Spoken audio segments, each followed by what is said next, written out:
Di dalam satu riwayat Rasulullah Sallallahu Alaihi Wasallam pernah melakukan satu perjalanan, hadirin yang mulia, bersama para sahabat, melewati satu padang pasir dalam keadaan malam, dan malam tersebut dihiasi dengan bulan purnama yang begitu indah dan sedang bulat-bulatnya, dan hari itu tidak ada awan sedikit pun yang menghalangi pandangan Nabi dengan bulan. Begitu juga yang dilihat oleh para sahabat radhiyallahu anhum. Maka tiba-tiba Rasulullah Shallallahu Alaihi Wasallam menghentikan langkahnya, hadirin yang mulia, dan kemudian menengadahkan wajahnya melihat bulan purnama yang sedang bulat-bulatnya.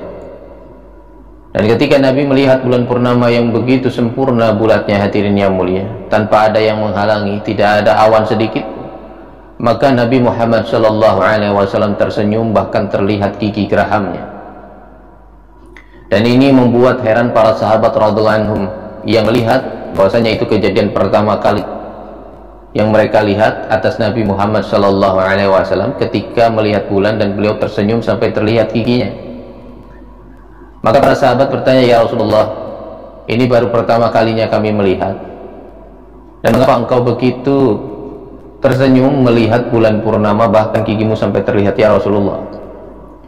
Maka Rasulullah Sallallahu Alaihi Wasallam sampaikan kepada para sahabat, "Innakum satarawna rabbakum kama tarawna hadzal qamar." Sesungguhnya kalian ini akan melihat Rabb kalian sebagaimana hari ini kalian melihat bulan. Maka para sahabat termenung dan membayangkan bahwasanya begitu mulianya orang-orang yang diizinkan kelak untuk bisa melihat Allah Subhanahu wa Ta'ala. Maka berlinang air mata mereka dan mengatakan, "Ya Rasulullah, siapa orang yang begitu mulia yang bisa melihat wajah Allah Subhanahu wa Ta'ala?" Hadirin yang mulia, Allah Subhanahu wa Ta'ala ini memiliki 70 hijab, yang setiap hijabnya ini dari cahaya, yang mana ketika malaikat Jibril menghantar daripada Rasulullah Sallallahu Alaihi Wasallam Mi'raj, hanya sampai kepada hijab pertama, dan beliau mengatakan bahwasanya Rasulullah perintahkan untuk sendiri saja, karena dia sudah tidak mampu melewati daripada hijab tersebut. Bahkan jika dipaksakan, maka malaikat Jibril ini akan hancur, hadirin yang mulia. Ketika Allah Subhanahu wa Ta'ala memberikan daripada ridhonya kelak di surganya Allah Subhanahu wa Ta'ala, maka Allah Subhanahu wa Ta'ala membuka daripada 70 hijabnya dan memberikan ridhonya untuk senantiasa setiap hamba dan Robnya untuk saling memandang. Allah, nikmat mana hadirin yang mulia, kenikmatan tertinggi apalagi selain kita ini bisa melihat Allah Subhanahu wa Ta'ala di dalam surga, dan tempatnya tidak ada lagi kecuali di dalam surganya Allah Subhanahu wa Ta'ala. Maka para sahabat, "Ya Rasulullah, siapa orang-orang tersebut yang diizinkan untuk melihat wajah Allah Subhanahu wa Ta'ala?"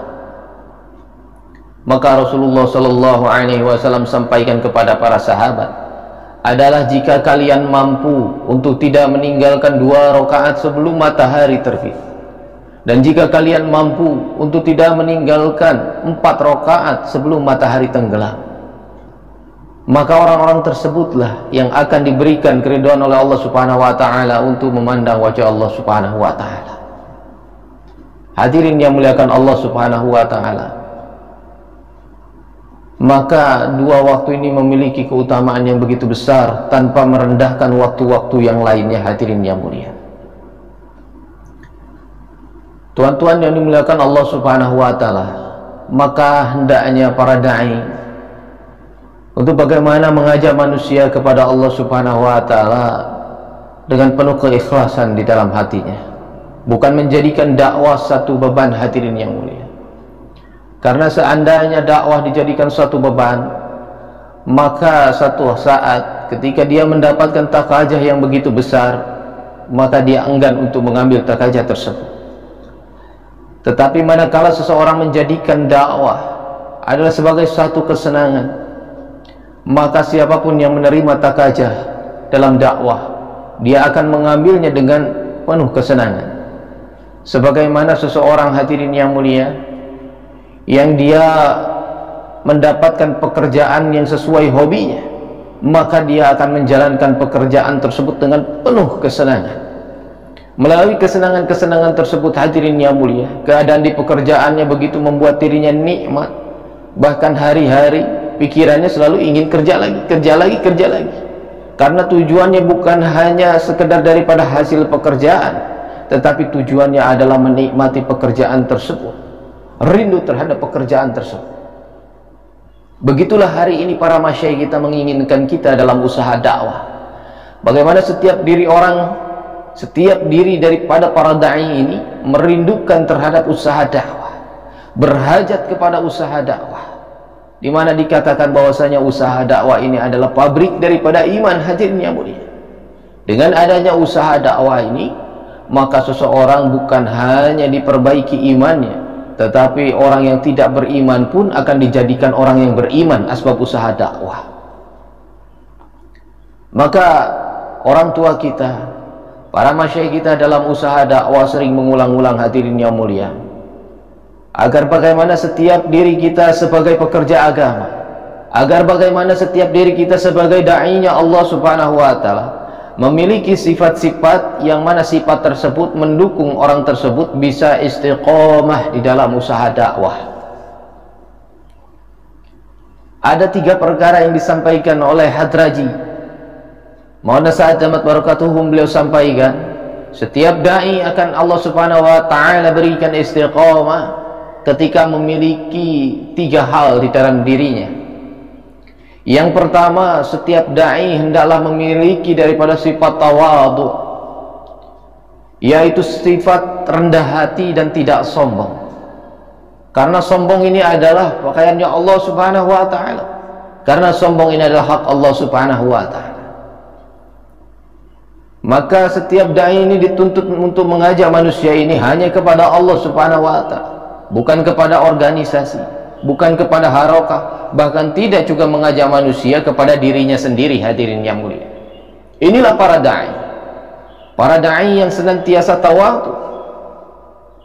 Tawadu dalam artian, hadirin yang mulia, ketika seseorang berurusan dengan hambanya, maka dia membawa sifat rendah diri di hadapan Allah subhanahu wa ta'ala, merasa paling hamba, hadirin yang mulia.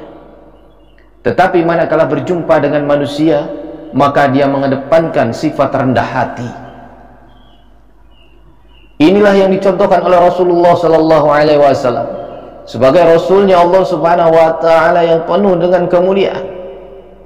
Beliau senantiasa memperlihatkan akhlak yang baik, karena sebagian akhlak ini ada di dalam ketawaduan seseorang, hadirin yang mulia, terutama dia adalah seorang da'i yang mengajak manusia hanya kepada Allah subhanahu wa ta'ala. Lihat bagaimana Rasulullah sallallahu alaihi wasallam dalam kesehariannya, hadirin yang mulia, jangankan berjumpa dengan orang tua, jangankan berjumpa dengan orang yang sama seumuran, bahkan Rasulullah sallallahu alaihi wasallam senantiasa mengucapkan salam terlebih dahulu kepada anak-anak kecil, hadirin yang mulia. Hari ini telah nampak dalam pandangan kita, seakan-akan dengan penuh kebanggaan, bahkan hadirin yang mulia, seorang da'i seakan-akan enggan mengucapkan salam kepada anak kecil yang berada di bawahnya, dan melupakan peranan anak kecil di dalam usaha dakwah. Padahal bagaimana kita baca di dalam hikayatus sahabat, bagaimana anak-anak kecil ini, hadirin yang mulia, semangat untuk memperjuangkan agamanya begitu tinggi, bahkan terkadang lebih tinggi daripada orang tua. Bahkan tidak sedikit hari ini begitu banyak larangan-larangan di dalam masjid untuk bagaimana anak-anak kecil dibawa ke masjid. Ini musibah besar, hadirin yang mulia. Maka kita hendaknya sebagai para da'i mengawali bagaimana kita ini juga ikut sama memuliakan siapapun anak kecil, dia Islam maka dia wajib dimuliakan oleh kita. Nabi SAW sampaikan di dalam satu hadis, hadirin yang mulia, laisa min ummati man lam yubajil kabirana wa yarham saghirana wa ya'rif 'alimana. Bukan termasuk umatku, kata Nabi, orang yang tidak memuliakan orang tua. Bukan juga termasuk umatku, kata Nabi, orang yang tidak menyayangi anak-anak. Bukan juga termasuk umat Nabi orang yang tidak memuliakan para ulama. Maka Nabi SAW senantiasa mengucapkan salam terlebih dahulu kepada anak-anak kecil. Inilah ketawaduan Rasulullah SAW sebagai da'i, sehingga anak-anak kecil tersebut, hadirin yang mulia, melihat ketawaduan Rasulullah SAW, ikut, bahkan ingin ikut untuk memperjuangkan agamanya Allah Subhanahu wa Ta'ala. Ini dikarenakan apa? Sifat daripada Rasulullah SAW yang penuh dengan kerendahan hati, hadirin yang muliakan Allah Subhanahu wa Ta'ala.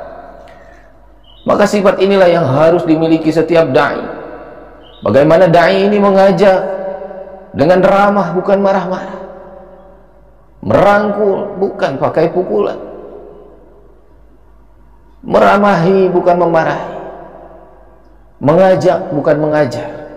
Mengajar serahkan kepada ahlinya, yaitu para ulama, untuk duduk dalam majelis ta'lim. Hadirin yang muliakan Allah Subhanahu wa Ta'ala, lihat bagaimana Rasulullah SAW senantiasa menjaga hati-hatinya para sahabat. Manakala Rasulullah SAW dipanggil oleh salah seorang sahabat, maka Nabi tidak hanya menengokkan wajahnya saja, hadirin yang mulia, tapi Nabi membalikkan seluruh badannya untuk menghargai panggilan sahabat. Jangan karena kita sudah merasa orang lama dalam usaha dakwah, inginnya hanya dipanggil saja, hadirin yang mulia, inginnya hanya diikram saja, bahkan dipanggil pun hanya menolehkan wajah saja. Ini sudah mengingkari daripada contoh Nabi Muhammad SAW. Da'i itu penuh mahabbah, perlihatkan kerendahan hati walaupun terhadap orang-orang yang baru dalam usaha dakwah, hadirin yang mulia. Lihat bagaimana Rasulullah SAW senantiasa mengucapkan salam terlebih dahulu, bahkan mendahulukan salam juga kepada para sahabat radhiyallahu anhum ajmain, sehingga Rasulullah SAW memberikan contoh terbaik dalam kehidupan para sahabat. Maka ditiru juga oleh para sahabat, sehingga para sahabat memiliki kerendahan hati dalam berdakwah, hadirin yang mulia. Ini adalah salah satu faktor besar setiap da'i Allah Subhanahu wa Ta'ala akan istiqomahkan dalam usaha perjuangan agama. Bahkan diceritakan, hadirin yang mulia, saking ingin saling mendahulukan salam di antara para sahabat, maka berjalan dua orang sahabat, hadirin yang mulia, sama-sama berjalan dengan langkah yang sama. Maka ketika mereka berjalan, di hadapannya ada sebuah pohon yang begitu besar menghalangi mereka. Maka satu sahabat mengambil arah ke sebelah kanan untuk melingkarinya, kemudian sahabat yang satu mengambil sebelah kiri untuk melingkarinya. Maka walaupun hanya terjeda dengan sebuah pohon, hadirin yang mulia, bertatap muka mereka kembali, maka mereka saling mengucapkan salam, hadirin yang mulia. Inilah ketawaduan daripada para sahabat radhiyallahu anhu manakala mencontoh daripada Nabi Muhammad SAW. Dan lihat juga bagaimana Nabi Muhammad SAW menjaga hati istri-istrinya, menghargai istri-istrinya. Rasulullah SAW bukan hanya pemimpin daripada kaum muslimin, bukan hanya sekadar pemimpin kaum mukmin, tapi Rasulullah pun sama seperti kita, merupakan imam di dalam rumah tangga.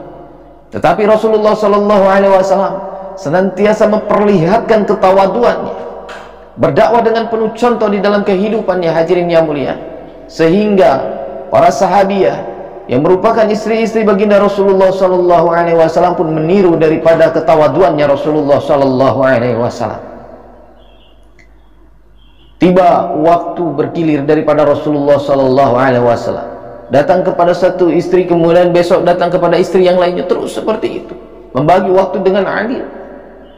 Maka yang namanya perempuan ini senantiasa ada fitrahnya sebagai wanita untuk senantiasa merasa dirinya ini paling dicintai, hadirin yang mulia. Maka seorang istri Rasulullah SAW bertanya, "Ya Rasulullah, di antara istri-istrimu, siapakah orang atau siapakah istri yang paling engkau cintai ya Rasulullah?" Maka Rasulullah SAW tersenyum, hadirin yang mulia, tidak langsung menjawab pertanyaan, tetapi Rasulullah SAW